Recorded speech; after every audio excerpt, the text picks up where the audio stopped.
നമസ്കാരം പ്രിയപ്പെട്ടവരെ, ഇന്ത്യയിൽ നിന്നും ബാലഭിക്ഷാടനം നിർമ്മാർജ്ജനം ചെയ്യുന്നതിന് വേണ്ടി പ്രവർത്തിക്കുന്ന ഒരു മഹത്തായ പ്രസ്ഥാനമാണ് ആലുവയിൽ സ്ഥാപിതമായിരിക്കുന്ന ജനസേവാ ശിശുഭവൻ. ഈ പ്രസ്ഥാനവുമായി ഒരുമിച്ച് പ്രവർത്തിക്കുവാൻ അവസരം ലഭിച്ചതിൽ എനിക്ക് അതിയായ സന്തോഷമുണ്ട്.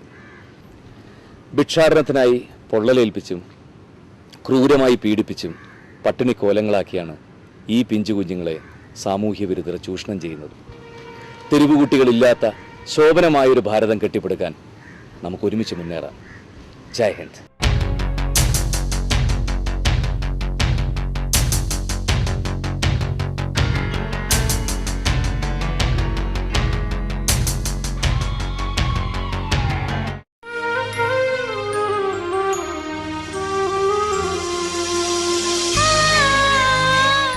സുകന്യ. സുകന്യ ഏത് വീട്ടിലാണ് നിന്നേ? ബാബുശേട്ട വീട്ടിലാ. അവരെത്ര പേരുണ്ട്? 3 പേര്. അവരെന്തൊക്കെയാ പിള്ളേർ ചെയ്തേ? തല്ലി, ചവിട്ടും, മൂക്കിലിടിക്കും, പനി റൊമ്പ എടുക്ക വയ്ക്കും. എന്തിനാ അങ്ങനെ ചവിട്ടും ചെയ്യുന്നതിനാ? കുടിക്കും ആ ചേട്ടൻ. അയാൾ കുടിച്ചേച്ച് വരും അല്ലേ? അന്നേരമാണ് ഇങ്ങനെ ചെയ്യണേ അല്ലേ?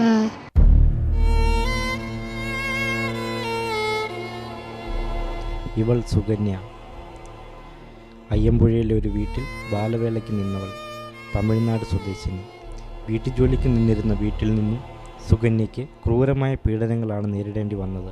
മദ്യപിച്ചു വരുന്ന ഗൃഹനാഥൻ കുട്ടിയെ ചവിട്ടുക, മൂക്കിലിടിക്കുക തുടങ്ങിയ കൊടും പീഡനങ്ങളാണ് നടത്തിയിരുന്നത്. പീഡനങ്ങളേറ്റ് തളരുന്ന കുട്ടിക്ക് ആഹാരം പോലും കൊടുത്തിരുന്നില്ല. ചെറിയ പ്രായത്തിൽ തന്നെ ഇത്രയും കൊടിയ പീഡനങ്ങൾ നേരിടേണ്ടി വന്ന കുട്ടിയെക്കുറിച്ച് മഹിളാ പ്രവർത്തകരാണ് ജനസേവാ ശിശുഭവനെ വിവരമറിയിച്ചത്. ആലുവ ജനസേവാ ശിശുഭവനിൽ എത്തിക്കാം. കുട്ടിയെ ഒരു സംരക്ഷണയിൽ എപ്പോഴും സുരക്ഷിതമായിരിക്കണം. ഉടൻ തന്നെ ചെയർമാൻ ജോസ് മാവേലിയുടെ നേതൃത്വത്തിൽ കുട്ടിയെ അവിടെ നിന്നും രക്ഷപ്പെടുത്തി ആശുപത്രിയിലാക്കുകയും സുഖം പ്രാപിച്ച കുട്ടിയുടെ സംരക്ഷണം ഏറ്റെടുക്കുകയും ചെയ്തു.